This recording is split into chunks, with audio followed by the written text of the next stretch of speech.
Tinatawag ng MTRCB ang mga producer ng isang noontime show kaugnay sa mga reklamo sa isang episode nito na mani racially insensitive at may colorist remarks.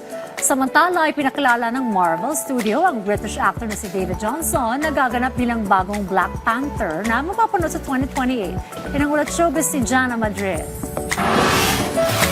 Opisyal nang inihayag ng Marvel Studios na si British actor David Johnson ang gaganap bilang bagong Black Panther sa Black Panther 3 na nakatakdang mapanood sa mga sinehan sa December 15, 2028. Inanunsyo ito ng returning director na si Ryan Coogler sa Hall H presentation ng Marvel Studios sa San Diego Comic-Con 2026.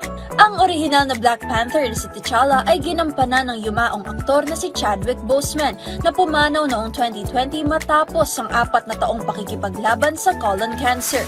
Sa Black Panther Wakanda Forever 2022, si Shuri na ginampanan ni Letitia Wright ang sumalo sa mantle ng Black Panther. Ngayon, si David Johnson naman ang gaganap bilang T'Challa II, ang anak ni T'Challa at Nakia na una nang ipinakilala sa Wakanda Forever. Ayon kay Coogler, ito ang magiging sentro ng susunod na yugto ng kwento ng Young Prince habang siya ay lumalaki at tinatanggap ang kanyang tadhana. Nagpasalamat naman si David sa Marvel Studios kay Ryan Coogler at sa buong cast at production team sa pagkakataong gampanan ang karakter. Kilala si David sa kanyang mga pagganap sa mga pelikulang Alien: Romulus at The Long Walk. Pinatawag ng Movie and Television Review and Classification Board o MTRCB ang mga producers ng It's Showtime kaugnay ng mga reklamong isinampa laban sa episode ng programa noong July 24. Ayon sa MTRCB, marami silang natanggap na reklamo ukol sa umano'y hindi angkop ng mga eksena at pahayag ni Vice Ganda na inilarawan ng ilang manonood bilang racially insensitive at may colorist remarks. Dahil dito, pinadalo ni MTRCB Chair at CEO Lala Soto sa Hearing and Adjudication Committee ngayong July 29 ang mga kinatawan ng kilalang television networks.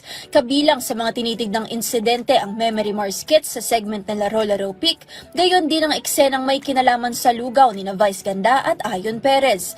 Matatanda ang humingi na ng paumanhin si Vice Ganda sa July 25 episode ng It's Showtime kaugnay ng mga biro na umani ng batikos. Sa ngayon, sinusuri ng MTRCB kung may naging paglabag ang programa sa Presidential Decree No. 1986 na nagbabawal sa pagpapalabas ng mga programang salungat sa batas, mabuting kaugalian, pampublikong kaayusan at moralidad.